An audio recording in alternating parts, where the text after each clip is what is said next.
Reporter ഈ കലോത്സവം എടുക്കുമല്ലേ അതാണ്. അപ്പോൾ രണ്ടാം ദിവസത്തിലേക്ക് എത്തുമ്പോൾ കൂടുതൽ മിഴിവുള്ള കലാപ്രകടനങ്ങൾ നമ്മുടേതായ റിപ്പോർട്ടറിന്റേതായ കലാവേദി പ്രിയപ്പെട്ട പ്രേക്ഷകരെ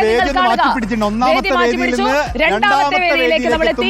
ഗവൺമെന്റ് വിമൻസ് കോളേജിലേക്ക് നമ്മൾ എത്തുന്നു. നമ്മുടെ പെർഫോമേഴ്സ്, അതുപോലെ തന്നെ കാണാനെത്തിയവർ, ഇവിടെയുള്ള കലോത്സവത്തിന് കുട്ടികളെ പങ്കെടുപ്പിക്കാൻ എത്തിയവർ എല്ലാവരും കലോത്സവ വേദി വിട്ടാൽ റിപ്പോർട്ടറിന്റെ വേദിയിലേക്കാണ്. അതായത് 25 വേദികൾ, അതിൽ ചില പുനഃക്രമീകരണങ്ങൾ വരുത്തിയിട്ടുണ്ട്. പുനഃക്രമീകരണമില്ലാത്ത നമ്മൾ ഒന്നാം ദിവസം തുടങ്ങിയ 26ാമത്തെ വേദി നമ്മൾ പലയിടങ്ങളിലേക്ക് റിമോട്ടായി കൊണ്ടുപോയിക്കൊണ്ടിരിക്കുകയാണ്. അധ്യാപകർ, കുട്ടികൾ, മത്സരാർത്ഥികൾ മുഴുവൻ റിപ്പോർട്ടർ ടിവിയുടെ വേദിയിൽ എത്തുകയാണ്. മത്സരാർത്ഥികൾക്കൊപ്പം നമുക്ക് ആദ്യം റിസൾട്ട് അറിയണ്ടേ? അതെ അതെ, അതായത് കണ്ണൂരിന്റെ ഒരു പടയോട്ടമാണ്. കോഴിക്കോട് ഇഞ്ച് പോരാടി കോഴിക്കോട് ഒപ്പത്തിനൊപ്പം ഒരൊറ്റ പോയിന്റിന്റെ വ്യത്യാസത്തിലാണ് കലാകിരീടം കോഴിക്കോട്ടെ കൊണ്ടുപോകും. കണ്ണൂര് വിപ്ലവത്തിന്റെ മണ്ണാണ്, നമ്മുടെ മുഖ്യമന്ത്രി പിണറായി വിജയന്റെ മണ്ണാണ്. കപ്പ് കോഴിക്കോട് എടുക്കും അല്ലെ? കോഴിക്കോടിന്റെ കണ്ണൂരിനൊപ്പമാണ്.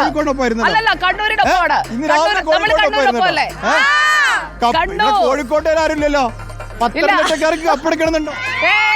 എടുക്കോ? എത്ര പോയിന്റ് അറിയോ? അടുത്തൊന്നും എത്തിയിട്ടില്ല. 230 പോയിന്റുമായി കണ്ണൂര്, 229 പോയിന്റുമായി തൊട്ടുപിറകിൽ കോഴിക്കോടുണ്ട്. ഹൈസ്കൂൾ വിഭാഗത്തിൽ കോഴിക്കോടാവുണ്ട് കേട്ടാ. അപ്പോ നമ്മൾ പ്രാദേശിക വികാരങ്ങളൊക്കെ മറക്കുന്നു. നമ്മൾ കലയുടെ ആ ഒരു പൂരം, അനന്തപൂരം അതിങ്ങ് ഏറ്റെടുത്തിരിക്കുകയാണ്. നമുക്ക് കലാവിസ്മയങ്ങളിലേക്ക് പോകണം, പ്രകടനങ്ങളിലേക്ക് പോകണം. നമ്മുടെ ഈ പ്രകടനം, ഈ കലോത്സവം നിയന്ത്രിക്കുന്നത് നമ്മുടെ കലോത്സവത്തിന്റെ കോർഡിനേറ്ററായിട്ട് റിനോ ശ്രീധർ ഇതാ എത്തിക്കഴിഞ്ഞിരിക്കുന്നു. റിനോ, എങ്ങനെയാണ് അപ്പൊ പരിപാടികൾ? നമ്മുടെ തകർക്കും. അതായത് ഒപ്പനയുണ്ട്, തിരുവാതിരയുണ്ട്, മാർഗംകളി ഉണ്ട്, ഇങ്ങനെ ഒട്ടുമിക്ക ഐറ്റംസ് ഉണ്ട്. അപ്പൊ ആദ്യം നമ്മൾ തിരുവാതിരയിലാണ് തുടങ്ങുന്നത്. അതും കണ്ണൂരിൽ നിന്നുള്ള ടീം പൊളിക്കില്ലേ, കപ്പെടുക്കില്ലേ? ഓക്കെ, അപ്പൊ തിരുവാതിരയിലേക്ക് പോകാം അല്ലേ? അപ്പൊ തിരുവാതിര നമ്മുടെ ഹയർ സെക്കൻഡറി വിഭാഗം തിരുവാതിരയാണല്ലേ? HSS വിഭാഗം Thiruvathira, AKS GHSS Malappattam team. അപ്പൊ എല്ലാരും കൈയടിച്ച് പ്രോത്സാഹിപ്പിക്കില്ലേ ഇവരെ? യെസ്. അപ്പോ മത്സരമൊക്കെ അങ്ങ് സ്റ്റേജിലേ ഉള്ളൂ. ഇത് സൗഹൃദത്തിന്റെ ഇടമാണ്, സന്തോഷത്തിന്റെ ഇടമാണ്. അപ്പോ സന്തോഷത്തിന്റെ ഇടത്തിൽ നമ്മൾ കളറാക്കാൻ പോവുകയാണ്. നമ്മുടെ തിരുവാതിര ടീം ഇതാ നിൽക്കുകയാണ്. മലപ്പട്ടത്തിന്റെ കുട്ടികൾക്ക് മൈക്ക് കൈമാറാം. അപ്പോ അവര് പാട്ടുപാടി ആ വേദിയിൽ അവതരിപ്പിച്ച തിരുവാതിര ഇതാ നമ്മുടെ വേദിയിൽ അവതരിപ്പിക്കാൻ പോവുകയാണ്. അതിനായി അധ്യാപകരും എല്ലാവരും നിരന്നു കഴിഞ്ഞിരിക്കുന്നു. അപ്പോ എല്ലാവർക്കും കാണാനുള്ളവർക്കൊക്കെ നമുക്ക് അങ്ങോട്ടേക്ക് ഇരുത്താം. അപ്പോ റെഡിയല്ലേ? പാട്ടുപാടുന്ന ആരാ? അപ്പൊ ഇങ്ങനെ പിടിച്ചു പാടണം. ഓക്കെ, റെഡിയല്ലേ? മുഴുവൻ പാടിക്കോ. അപ്പൊ നമ്മൾ തിരുവാതിര പെർഫോമൻസോടെ അങ്ങ് തുടങ്ങാൻ പോവാണ്. റെഡിയല്ലേ? മംഗളമൊക്കെ പാടാൻ റെഡിയല്ലേ? റെഡിയാണ്. അപ്പൊ നമുക്ക് തിരുവാതിരയിലേക്ക് കടക്കാം. മലപ്പട്ടത്തെ കുട്ടികൾ ഇതാ പട്ടമിങ് എടുക്കുമോ, അതോ പട്ടത്തെ കുട്ടികൾ മലപ്പട്ടത്തെ പൊട്ടിക്കുമോ? എന്തായാലും നമുക്ക് മലപ്പട്ടത്തിന്റെ തിരുവാതിരയിലേക്ക് പോകാം. കണ്ണൂരിന്റെ അഭിമാനം. യെസ്.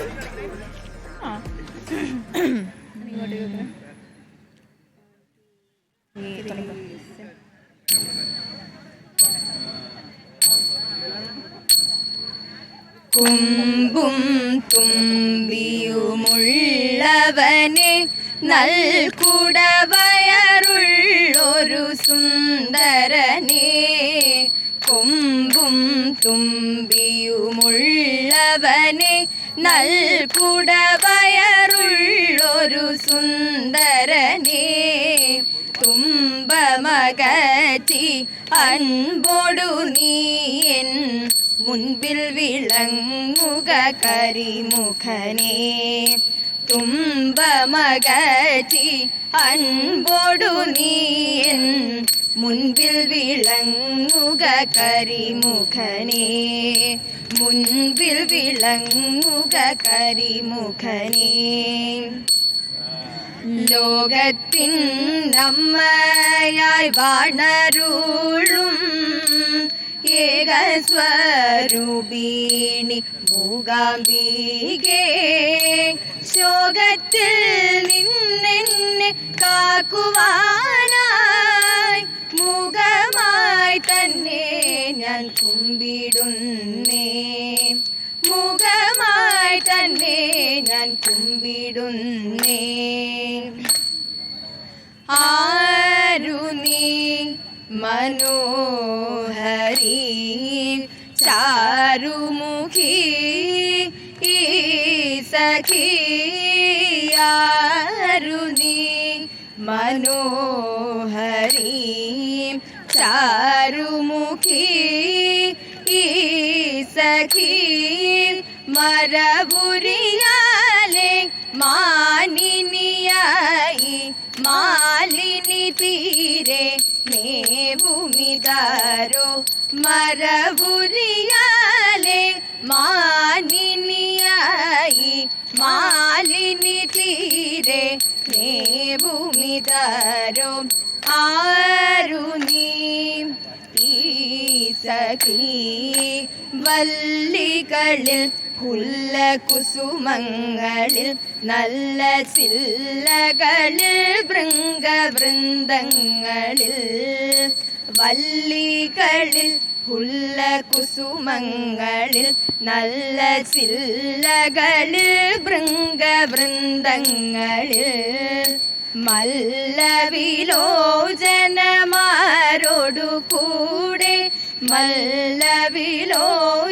മല്ലവിലോചനമാരോടു കൂടെ തെല്ലതി മോദം മോദം തെല്ലതി മോദം മോദം തെല്ലതി മോദം ചൊല്ലിടുന്നതെന്തിതു ചാരേ തെല്ലതി മോദം ചൊല്ലിടുന്നതെന്തിതു ചാരേ